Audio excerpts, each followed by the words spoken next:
जे जाथाया 19 तारिख जानुवारियाव जे जालांबाय बे जाथाया निश्चय माने कन्डेमेबल माने निन्दनीय आरो जोङो बेखौ कन्डेम खालामो। बिदि जाथाया जोंनि समाजाव जानो नाङा।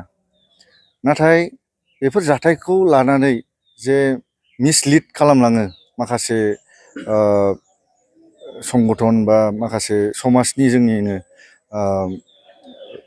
माबा संगठननि मानसिफ्रा बेफोरबायदि मिसलिड खालामनाया जोबोर माने दुखुनांथाव। माने मिसइनफरमेशनखौ फेसबुकनि कन्टेन्टनि थ्रुयै बहुद गाज्रि कन्टेन्टफोर होनानै कमिउनेल एंगेलाव लांनो नागिरो, कमिउनेल राइटनि एंगेलाव लांनो नागिरो। बेफोरबायदिया जोंनि समाजाव जानो नाङा। आरो जोङो फरायसा हिसाबै जोङो जोंनि फरायसा हिसाबै जोङो जोंनि समाजखौ जाहाथे माने मोनसे सिकिउर माबायाव थानांगौ होननानै जोङो सब समाय आसा खालामो। मानो होनबा जोंहा फरायसाफ्रा गोबां फरिखा फैगासिनो दङ दा, गोबां माने फरायनायनि मावफारि जों मावलांबाय थानांगौ जागासिनो दङ दा बेफोराव बहुद बादा गोलैयो आरो बेफोरो। इन्टारनेट गैया माने जोङो दा ओरैबायदि जालांबाय, इन्टारनेटआ जोंनि थाखाय बिराद एसेन्सियेल बुस्थु जालांबाय।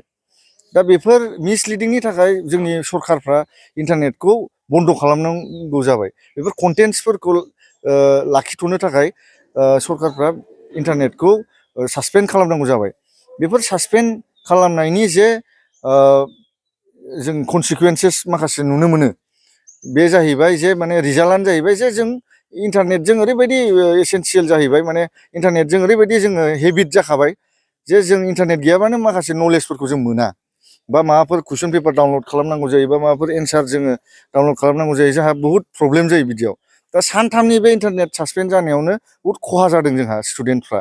दा बेखौनो जोङो आसा खालामो जे बेफोरबायदि मिसलिडिं एलिमेन्टसा जोंनि समाजाव जानो नाङा आरो फारनैथिंजायबो सान्थि जानांगौ।